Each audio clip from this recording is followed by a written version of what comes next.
Hi friends, welcome back to Sahasra football. నేను మీ సహస్రని. ఎలా ఉన్నాను? నేనైతే చాలా బాగున్నాను. ఇవాళ అయితే ఒక కొత్త రెసిపీతో మేము ముందుకు వచ్చేసాను. ఆ రెసిపీ నేమ్ ఏంటంటే మసాలా వడలు అనమాట. ఎంతో టేస్టీగా ఉంటాయి. ఒక్కసారి ట్రై చేయండి స్నాక్స్ కిందకి.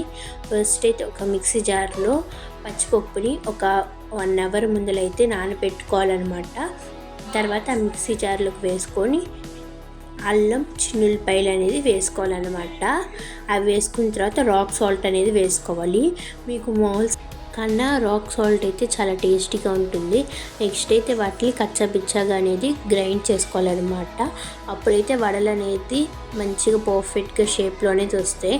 నెక్స్ట్ అయితే చిన్నగా కోసుకున్న ఆనియన్స్ అండ్ చిన్నగా కోసుకున్న మిర్చి అనేది వేసుకోవాలి. ఇవన్నీ గుర్తుపెట్టుకోండి, చాలా చిన్నగా ఉంటేనే బాగుంటాయి వడలు అనేది. నెక్స్ట్ కరివేపాకు వేసుకొని జీలకర్ర అనేది వేసుకోవాలన్నమాట. నెక్స్ట్ కొంచెం మనకి వంట సోడా ఉంటుంది కదా, అది వేసుకోవాలన్నమాట. అప్పుడైతే వడలు అనేది మంచిగా పర్ఫెక్ట్గా వస్తాయి.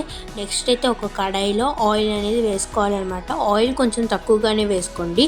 ఇది అనేది మనం కొంచెం మీడియం ఫ్లేమ్లో చేస్తే వడలు అనేది కొంచెం టేస్టీగా ఎక్కువసేపు కుక్ అయ్యి ఫ్రైగా అనేది చాలా టేస్టీగా ఉంటాయి. ఇప్పుడైతే ఆయిల్ హీట్ అయిన తర్వాత మనం ఒక్కొక్కటిగా వేసుకోవాలన్నమాట. అండ్ కొత్తగా నా ఛానల్ని ఎవరైనా చూస్తున్నట్టయితే లైక్ చేయండి, షేర్ చేయండి, కామెంట్ చేయండి అండ్ సబ్స్క్రైబ్ చేసుకోవటం మాత్రం మర్చిపోకండి. ఇలాంటి మరెన్నో వీడియోస్ కోసం పక్కనే ఉన్న బెల్ ఐకాన్ని క్లిక్ చేయండి.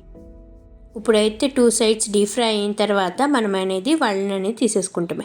అంతే అండి, ఎంతో టేస్టీ అయిన మసాలా వడలు అయితే రెడీ అయిపోయినాయి. ఇవి ఖచ్చితంగా మీరు స్నాక్స్ టైంలో పిల్లలకి ఇష్టంగా తింటారు, పెద్దవాళ్ళు కూడా. ఈ మసాలా వడలు కాకుండా ఇంకేమైనా రెసిపీస్ కావాలంటే కామెంట్ సెక్షన్లో చెప్పండి, చేద్దాం. And subscribe for more videos. Bye guys, thank you for watching.